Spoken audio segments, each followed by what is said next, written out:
Hello everyone. So next question వచ్చేసరికి మనకి ఇచ్చిన ఏదైతే వ్యూస్ ఉన్నాయో ఆ వ్యూస్ని బేస్ చేసుకొని మనకి end view, auxiliary end view అనేది డ్రా చేయమని చెప్పారనమాట.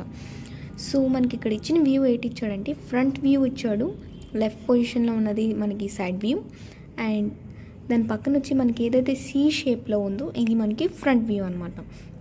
సో ఇక్కడ మీరు కరెక్ట్గా అబ్జర్వ్ చేస్తే లెఫ్ట్ సైడ్లో ఉన్న వ్యూని బేస్ చేసుకొని చూస్తే మనకి యాంగిల్ అనేది 60 degreesలో ఇచ్చాడు. Yes, one of the side అనేది మనకి స్లాంట్లో ఉంది. సో ఈ స్లాంట్ ప్లేస్లో మనకి ఈ ఫ్రంట్ వ్యూ అనేది కాస్త స్లాంట్లో వస్తుందన్నమాట మీరు కరెక్ట్గా అబ్జర్వ్ చేస్తే. సో ఎప్పుడు మనం ఆక్సిలరీ ఎండ్ వ్యూస్ డ్రా చేసే ముందు ఇచ్చిన వ్యూస్ ఎలా ఉన్నాయనేది ఫస్ట్ కరెక్ట్గా అబ్జర్వ్ చేయాలి. ఆర్ఎల్స్ మనకి ఎండ్ వ్యూ అనేది చాలా రాంగ్గా పోర్ట్రేట్ అవుతుందన్నమాట.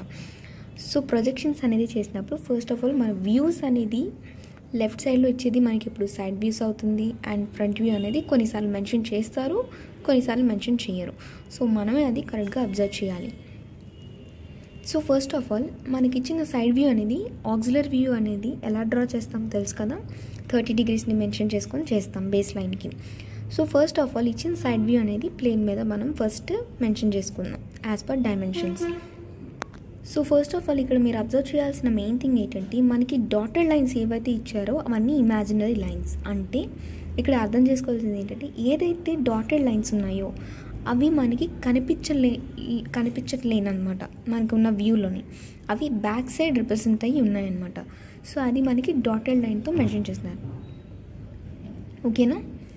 సో ఫస్ట్ ఆఫ్ ఆల్ ఈ సైడ్ని అయితే మనం ప్లేన్ మీద పెట్టుకుందాం. సో ఫస్ట్ ఆఫ్ ఆల్ అది ఎలా వస్తుందంటే, సో లెఫ్ట్ వ్యూ అనేది మనం పెయిన్ మీద పెడితే మనకి ఇలా వస్తుంది అనమాట 30 degrees యాంగిల్లో. సో చెప్పాను కదా మీకు ఒక వన్ ఆఫ్ ది సైడ్ అనేది మనకి స్లాంట్గా ఉందని. ఈ స్లాంట్ పొజిషన్ మీద ఆ సి షేప్లో ఏదైతే ఫిగర్ ఉందో ఆ ఫిగర్ని తీసుకొచ్చి ఈ స్లాంట్ పొజిషన్లో పెట్టాలి మనం. సో మనకి స్లాంట్గా పెట్టినప్పుడు ఆబ్జెక్ట్ యొక్క డైమెన్షన్ అనేది మారిపోతుంది, బట్ స్టిల్ మనకి కింద బాటమ్ ఫేస్లోని పై అప్వర్డ్ ఫేస్లో ఉన్నది ఏదైతే డైమెన్షన్ ఉన్నాయో సేమ్ యాషెస్ అదే మెన్షన్ చేయాలి. సో మనకి అది 5 and 5 డైమెన్షన్స్ ఇచ్చారు కాబట్టి సో హైట్ అనేది అలాగే తీసుకుంటాం, బట్ మనకి స్లాంట్ ఫిగర్ అనేది కాస్త మారుతుంది. సో అది ఆ సి షేప్ని తీసుకొచ్చి ఇక్కడ ఫిక్స్ చేస్తే మనకి డయాగ్రామ్ ఎలా వస్తుందంటే, సో సి షేప్ని తీసుకొచ్చి దీని మీద పెడితే మనకి ఫిగర్ అనేది ఇలా ఫామ్ అయింది. సో మిగిలిందల్లా మనం డ్రా చేయాల్సింది ఏంటంటే టాప్ వ్యూ. ఈ టాప్ వ్యూ అనేది మనకి పైన రెక్టాంగులర్ ఫేస్లో వస్తుంది. సో దాన్ని మనం అక్కడ ఫిక్స్ చేస్తే టోటల్ ఫిగర్ అనేది ఫామ్ అవుతుంది ఎండ్ వ్యూ. సో అది జాయిన్ చేసే ఎలాగ వస్తుందంటే మనకి లాస్ట్లో సో ఫైనల్ ఫిగర్ అనేది మనకి ఇలా ఎండ్ వ్యూ అనేది వస్తుంది అన్నమాట. సో యాజ్ పర్ డైమెన్షన్స్తో మనం కరెక్ట్గా డ్రా చేస్తే లాస్ట్లో ఎలా వస్తుందంటే డయాగ్రామ్, సో ఫైనల్ ఫిగర్ అనేది మనకి ఇలా అక్కర్ అవుతుంది. సో బ్యాక్ పార్ట్ మనకి చెప్పాను కదా ఇమాజినరీ పార్ట్ అనేది మనకు కనిపించదని.